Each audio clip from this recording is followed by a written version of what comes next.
दिल दहला देने वाली कहानी। कली था एक यक्षिणी। भैरवा में यक्षिणी के नाम पर 4 लड़कियों को पकड़ा गया, जिनमें एक विशाल की बहन मोहना भी थी। उन सबको बचाने के लिए विशाल रुद्र के पास मदद मांगने गया, पर रुद्र ने इनकार कर दिया, जिस वजह से अब इन लड़कियों को जिंदा जलाया जा रहा है। क्या कोई बचा पाएगा इन लड़कियों को? आगे सुनिए। मोहना के बेहोश होते ही आसपास अनगिनत कौवे उड़ने लगे और वहां खड़े तांत्रिकों और लोगों को चोंच मारने लगे। आग की लपटें जितनी तेज हो रही थी, उतने ज्यादा कौवे अशोक पेड़ के पास हो रही अफरा तफरी में लोगों को घायल कर रहे थे। अलखानंद का एक चेला भयभीत होकर बोला, ये सब क्या हो रहा है? पर इसका जवाब अलखानंद को भी नहीं पता था। इस कोहराम के बीच अचानक एक चीख सुनाई दी, रुको!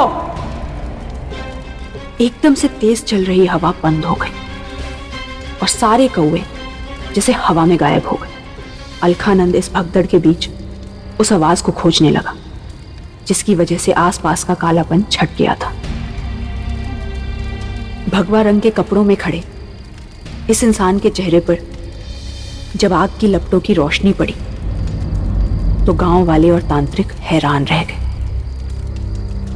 उसे देखते ही तांत्रिक ने धीरे से कहा, ये यहां कैसे आ गया?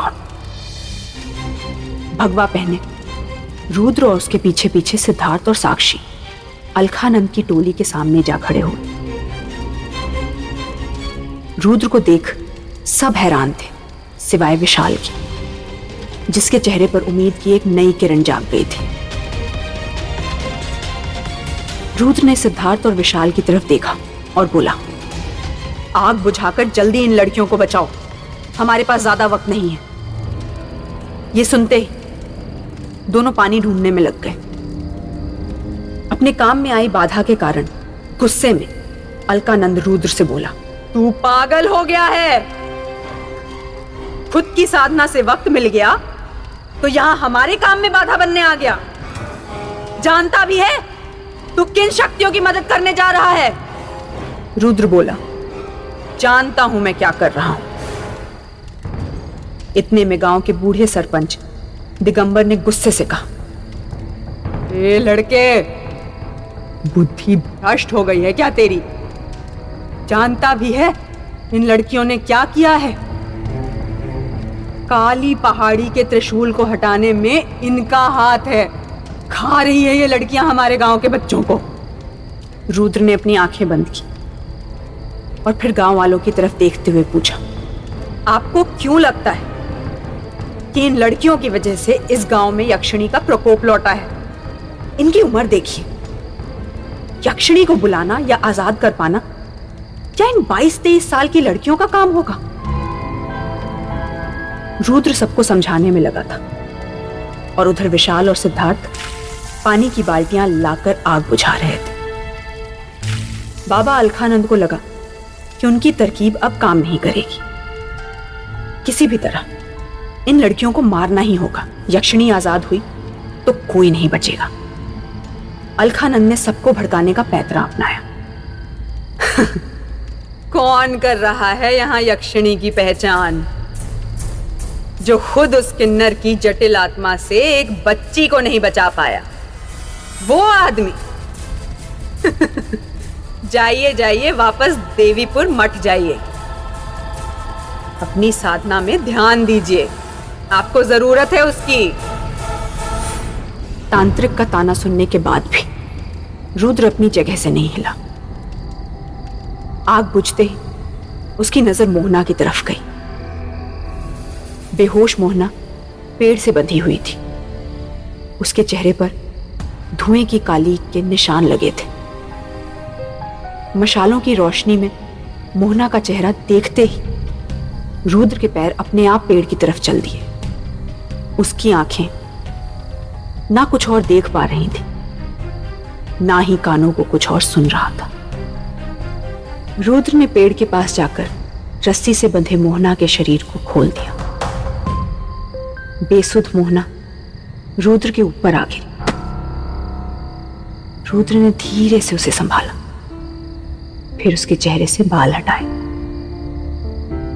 मोहना धीरे धीरे होश में आ रही थी। मोहना की नीली आंखें रुद्र की आंखों से जा मिली। अपने आप को रुद्र ने शायद पहली बार किसी की आंखों के वश में महसूस किया था। पर तभी पीछे से गांव वालों के चिल्लाने की आवाज आई, जिस वजह से रुद्र का ध्यान मोहना से हट गया। मोहना के सामने ढाल बन रुद्र गांव वालों की ओर मुड़ गया, फिर अपना हाथ दिखाकर उन्हें बढ़ने से रोका और कहा, कोई एक भी कदम आगे नहीं बढ़ाएगा। आप लोगों को इन लड़कियों के गांव में होने से परेशानी है ना, तो मैं इन्हें देवीपुर मठ लेकर जा रहा हूं। अगर ये यक्षिणी हुई तो मैं अपनी सिद्धियों से सब ठीक कर दूंगा, और अगर नहीं हुई तो भी आपके लिए बला टली। और रही बात उन गायब बच्चों की, अगर वो बच्चे जिंदा हैं तो मैं खुद उन्हें ढूंढ कर लाऊंगा। ये मेरा वादा है आपसे। रुद्र की बात सुन अलखानंद और गांव वाले चौंक गए। विशाल ने सरपंच के सामने हाथ पैर जोड़कर कहा, गुरुजी ठीक कह रहे हैं। क्यों आप लोग 4 लड़कियों की हत्याओं का जिम्मा लेना चाहते हो? इस गांव पर एक यक्षिणी की मौत का कहर जब ऐसा हो सकता है, तो 4 मौतों के बाद क्या होगा? यह सुनकर सब के सब शांत हो गए।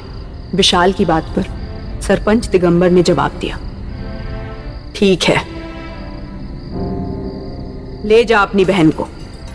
पर एक बात याद रखना विशाल, अगर भैरवा गांव के बच्चे जल्द से जल्द अपने घर नहीं पहुंचे तो तेरी बहन को कोई नहीं बचा पाएगा। विशाल ने राहत की सांस ली। सिद्धार्थ और साक्षी की मदद से चारों लड़कियों को लेकर वो गाड़ी की ओर निकल गया। रुद्र अलखानंद को घूरते हुए सबसे आखिर में गया। रुद्र तेजी से गाड़ी भगाते हुए मठ की ओर बढ़ रहा था, लेकिन भैरवा की सरहद पार करते ही गाड़ी अचानक से रुक गई। विशाल ने हैरानी से पूछा, गाड़ी क्यों रोक दी? रुद्र ने सबको बाहर निकलने को कहा। चुपचाप सब गाड़ी से उतर गए। बाहर आते ही सिद्धार्थ समझ गया कि रुद्र ने गाड़ी जानकर रोकी है। गाड़ी काली पहाड़ी से थोड़ी ही दूरी पर रुकी थी, पर वो देख सकते थे कि त्रिशूल सच में नहीं था। रुद्र ने मोहना को इशारे से अपनी तरफ बुलाया। मोहना बिना कुछ कहे आगे बढ़ गई। रुद्र मोहना के माथे पर हाथ रखकर आंखें बंद कर मंत्र उच्चारण करने लगा। तभी काली पहाड़ी पर चीखने चिल्लाने की आवाजें आने लगी। चारों दिशाओं से तेज हवा चलने लगी। विशाल ने डरकर पूछा, सिद्धार्थ जी, ये सब क्या हो रहा है? सिद्धार्थ ने आसपास देखकर बोला, रुद्र त्रिशूल का सच पता करने आया था, पर लगता है यहां कोई और आत्मा आ गई है। सिद्धार्थ के इतना कहते ही रुद्र के हाथों को एक जोरदार झटका लगा और वो दूर जा गिरा। रुद्र के कानों में फिर से तालियों की गड़गड़ाहट गूंजने लगी।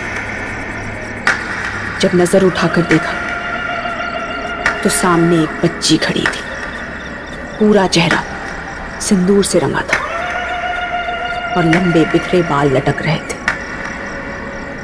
वो किन्नरों की तरह ताली मारती हुई रुद्र की छाती पर आ बैठी और रुद्र के हाथों को कसकर पकड़कर बोली, क्यों राजा, अब इनकी बलि चढ़ाने आया है क्या? रुद्र के सामने इस बार कोई और नहीं, उसी का डर, उसी का बुरा सपना खड़ा था, वही किन्नर। क्या रुद्र इस हमले से बच पाएगा? क्या इस बार रुद्र के साथ सबकी मौत होगी? आगे की कहानी जानने के लिए सुनिए प्रतिलिपि FM पर कलीथा।